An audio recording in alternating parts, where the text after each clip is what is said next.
Bagaitsu Dumelang, and welcome to this edition of the Balcony Dialogues. For those who are joining us for the very first time, we started that podcast last year towards the end of November, and can you believe it? We're on episode 4. I'm so excited about the outlook of 2025, and the reason I'm saying that, it's because I think if we were to look at the economic indicators, towards the tail end of last year, we started to see the interest rates coming quite down nicely. We're also starting to see the rand becoming very steady compared to the major currencies. And I think personally, I expect that trajectory or the trend to continue to take place into probably the first half of 2025. There's uncertainties obviously coming out of the US in terms of their unemployment rate, their interest rate, and I think also from policy perspective.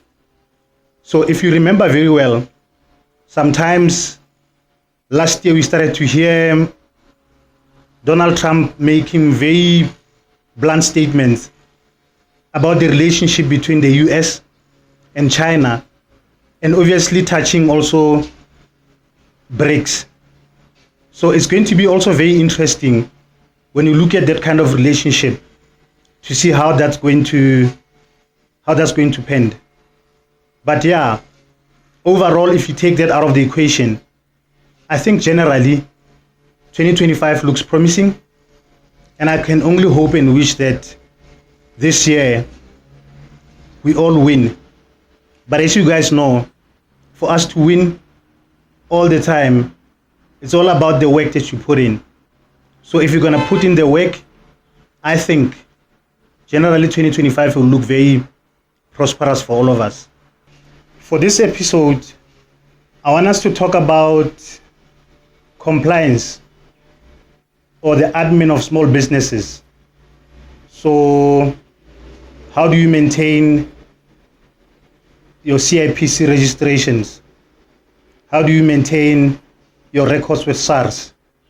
How do you make sure that you have an up-to-date bank account? If you're planning to do business with government, how do you ensure that you maintain your records with CSD, right? And I think also we can touch on the small bit of it, which is not compliance, but is the marketing portion of your small business. So those are the key things that I want to talk about. I think before you even talk about it also, I'm keen for us to talk about what happened to South Africa in February 2023 when the country got greylisted. And throughout this conversation, you'll see how business compliance, and on a bigger scale rather, and how we are perceived outside looks like. So yeah, February 2023, South Africa and other emerging countries in Africa and other continents, obviously, particularly in Asia, they got greylisted, right? So this greylisting is done by an organization called Fatf. So what they do is that they oversee compliance in terms of anti-money laundering and funding of terrorist activities. So in simple terms, they look at different countries and assess in terms of how is it easy for people to bring money into that country or take it out without those funds being accounted for. So think for example, somebody who's doing illegal activities, like crime activities, and they want to bring that money back into the economy so that that money looks like it's legit money. So that's what they call it, money laundering. And then there's another effect of it, where there's a lot of illegal activities happening and money laundering, you find that people are funding wars either outside the country or in the country using the same proceeds of money. So what FATF is doing is that they're trying to limit that, or if possible, completely eliminate an opportunity where it's so easy for money to move in out inside the countries without that being accounted for, or without even knowing exactly who are the beneficiaries or who are the people paying the money and who are the people on the receiving end of those funds. As far as FATF is concerned, there are 3 tiers in which you can fall as a country.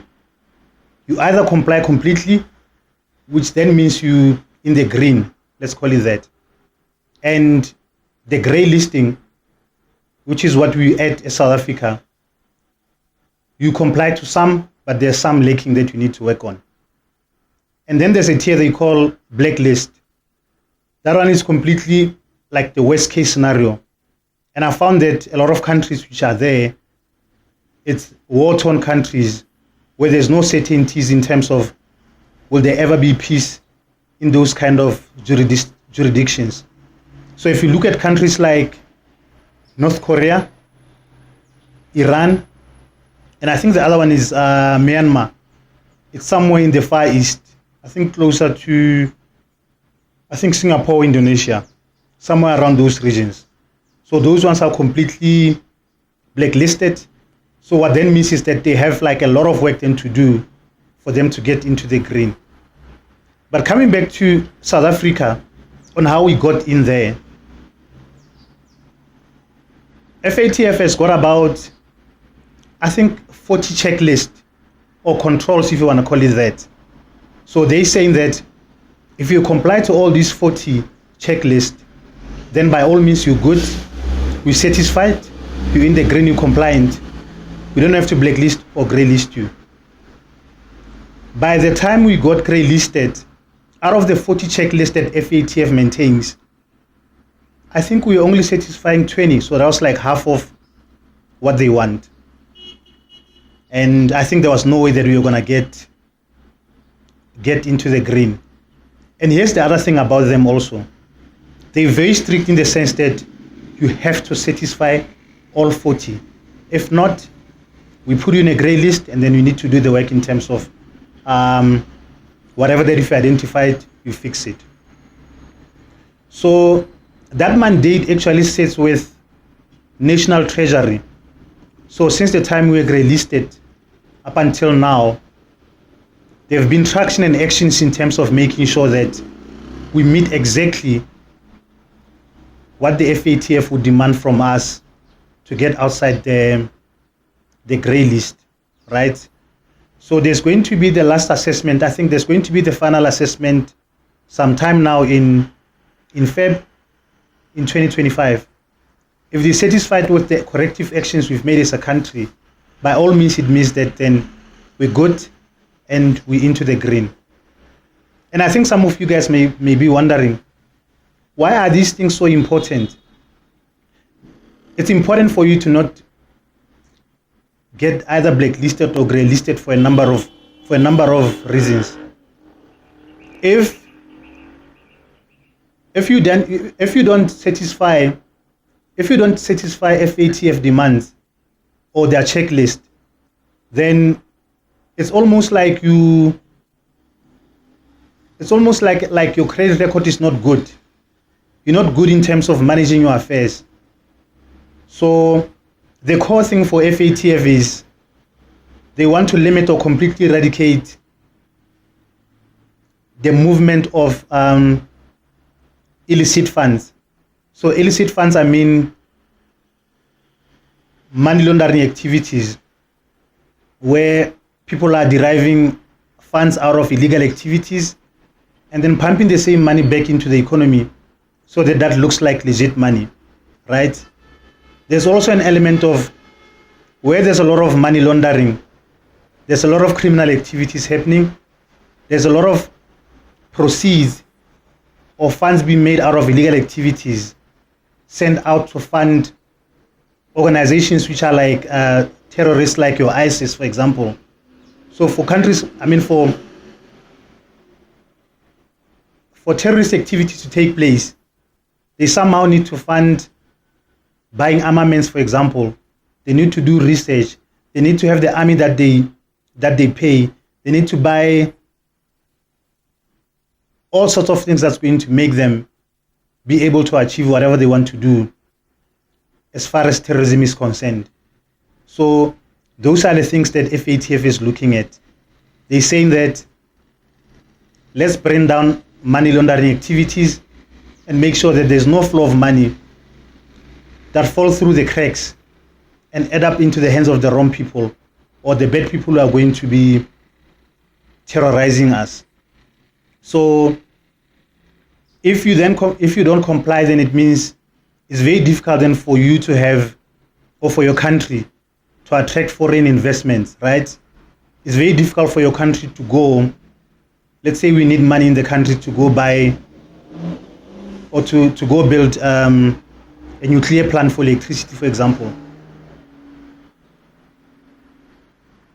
Your IMFs would be very reluctant to provide us with these sorts of funds if it looks like on the other end of things we aren't looking good.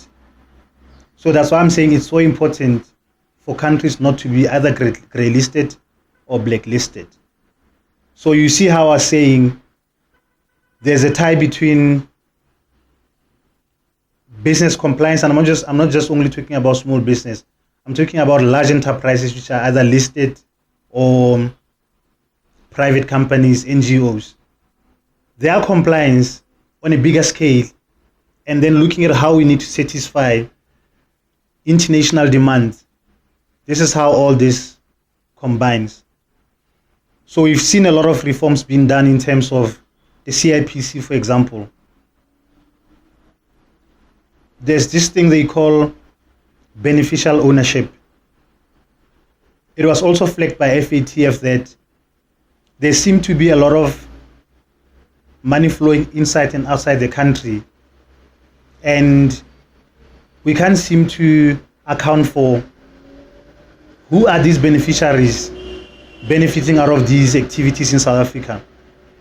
Generally, the explanation would be this person is an owner or a silent partner or a beneficial owner of this specific entity.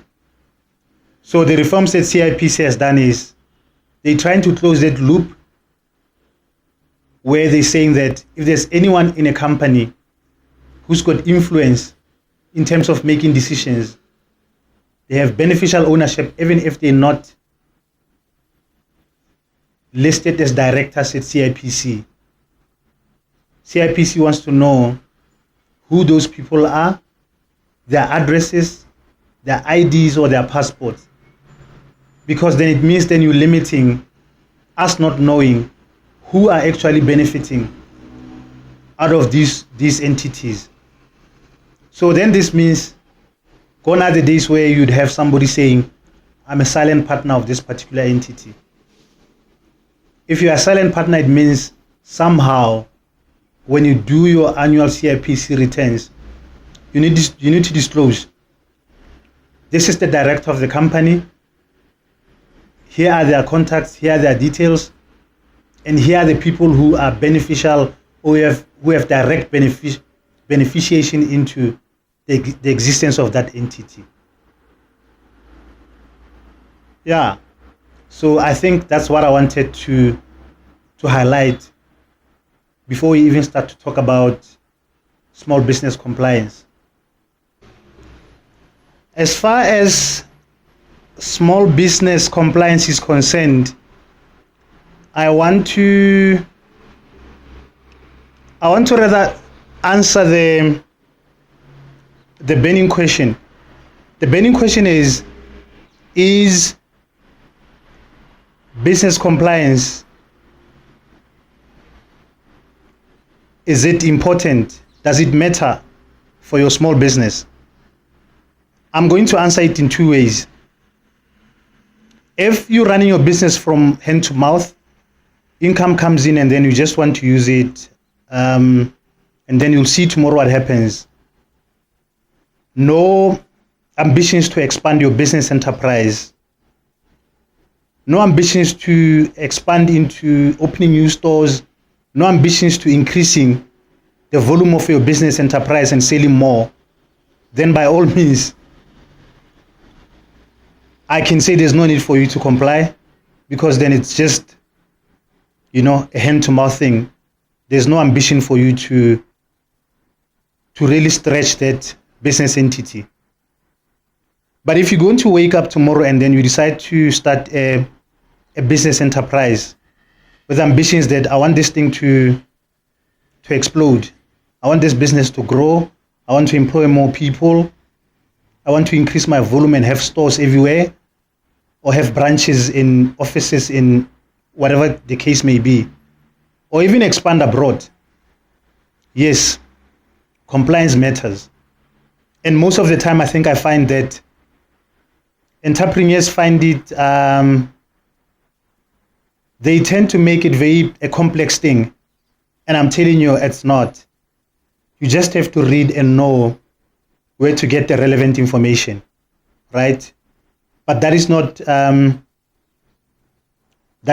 a topic. That would be a topic for another day.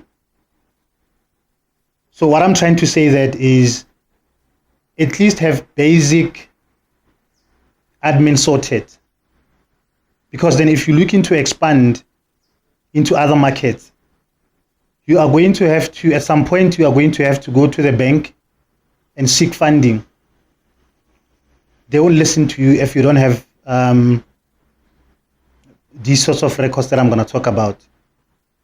They're not going to assist you if you don't have a bank account. They're not going to assist you if they don't have evidence that this business really exists. Here are the transactions that exist for this business, and it's feasible for us as a funder or as a donor to give them our money. So it's almost like you need to do the right thing. So let's say you have this amazing product in your shelf that you want to sell and expand. As I'm saying, if you don't have your admin done correctly, the fact that you don't have that done correctly, it's going to set you up for failure. Trust me. So I'm just going to talk about, in the order of importance, what are the things that you need to look at. Basic. I'm not even talking about complex stuff. The first thing that you need to do, obviously, is to have your business registered with Cipc, which sits in Pretoria. They'll give you what they call CK documents. So CK document is clearly highlighting who's the real owner of this entity, what's their tax number, their business addresses, their ID number, and these sorts of things. So once you have your business registered, they allocate you a tax number. This tax number, you take it, you either go into a SARS branch or you log in into e-filing, which is South African Revenue Services online platform.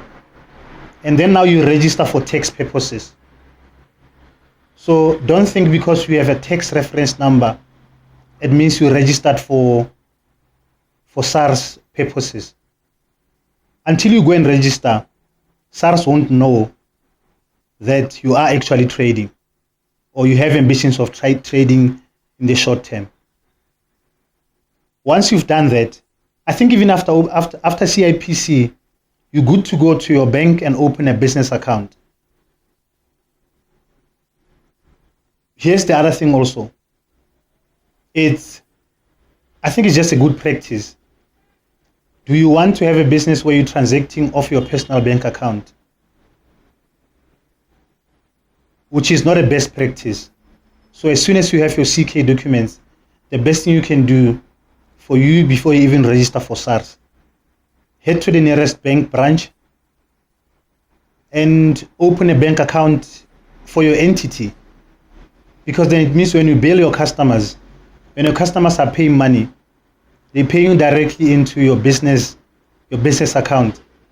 When you are invoicing to your customers, you are invoicing them into your small business account. When you're paying for your suppliers for raw materials, when you're paying for rent, you're transacting directly from your business bank account. This is very important because it builds data and record and credibility for your business into the future. If banks can see, let's say you need a van tomorrow, and banks can see that, hang on, there's money coming into this business, there's expenses, this person is paying salaries. It means there's a record for money coming into your entity, and there's records of money coming out of your entity. So then it means you have records that you are an entity, you exist, and there's activity actually happening within your business. The other most important thing linked to your bank transactions, it's basic bookkeeping. It's not rocket science, guys. Like bookkeeping, you're basically keeping record of money coming in your business out of your turnover, so which are your sales. You also keep accurate records of the expenses. If you pay salaries, if you pay for airtime, if you pay for data, if you pay for rent, for example, where you're running your business, that has to come out of your business. You need to have records of those things, because at the end of financial year, you're able to tally these things together and determine whether your business is profitable or not. If you go to a funder, for example, also, they'll always ask you, can I have your financials? I've seen a lot of also small business falling into the trap of waiting until the last minute. So you don't do your bookkeeping, you don't do your annual returns, you don't do your SARS e-filing up until when you really need, and you start to run around, and that really is not effective. So the best way for you to do is you need to either do these things on your own, or you can look for organizations, small accounting firms which are doing these kind of services, because that's where you're going to pay cheaper. You're going to contact them and then find out, if I need to get a tax compliance letter, what do I do? If I need to changes in terms of ownership of my business or changing of directors, what do I need to do? These people have adequate knowledge to assist you in terms of what do you need to do, and that enable you or set you up for success. Like I'm saying also, if you can't do this, by all means, go into the internet and read. You'll find information. For entrepreneurs who don't have time to do these things, I would encourage you to contact companies such as Infinity 19 Analytics. So these are the small accounting firms that I'm talking about. They'll assist you in terms of registering with SARS, setting up your e-filing portfolio, setting up your Cipc, and even helping you, guiding you throughout maintaining your Cipc annual returns, as well as maintaining your SARS annual returns. But then again, they're not going to be able to assist you if you're not prepared, or you take compliance just as a light exercise. So you need to put in the work. The other thing that I wanted to talk about was if you're planning also to do business with government, either providing services or selling goods and services to government, you're going to have to register on CSD. This is something that you can also do on your own, or you can contact small accounting firms for them to do that for you. CSD basically is just a consolidation. It's a database that sits in government departments and municipalities. So it's a database of all the information for potential suppliers that can render certain services, right? So once you do that, it makes it easy again when there's a tender that's out for you to apply, because you're already set up for CSD. It's easy for you then to just submit whatever that they need at that point in time. The other element that I wanted to talk about is, and this one is not really compliance, but it's also very important. This is about how do you take your product from the shelf to the customer. So let's take, for example, you are a fine artist. You do paintings. For people to know about your product, you need to market that. So you need to run to social media platforms like Instagram, where you can showcase your product. People won't buy a product without seeing it, or without seeing or having an imagination of how it looks like. Utilize stuff like Facebook. If you're also selling to professionals, I always advocate for people to set up a LinkedIn profile and also showcase your products in there. Lastly, guys, before we get into the last part of this episode, I hope you guys find it very helpful. But like I said, if you look on the bio, you'll see contact details for Infinity 19 Analytics. You'll see the website and the email address. If you need any information regarding what we spoke about, particularly around how to set up your small business or your medium business enterprise for success, contact us and see how we can assist you in terms of supporting you as far as your admin is concerned. I also want to particularly send specific shout out to, since we conceptualized or we started this podcast, TBD, I've had a lot of people, particularly around my circles, sending me ideas actually in terms of what can we do to grow this platform and how can we make it more engaging and what sort of topics can we discuss. Guys, I'm so excited and happy about the type of content you want to see, the ideas that you're sharing, and the things that you can do to grow this community. Otherwise, thank you guys for lending me your ears. I can't wait for the next episode. What we have in store is we're looking to interview subject matter experts on different topics to do with finance, personal finance, supply chain, even to some extent law and the implication to business, and these sorts of interesting things. So if you find this content exciting, or if you like it, continue to subscribe to the channel, like, and so that we can grow. Pula. Thank you, bye.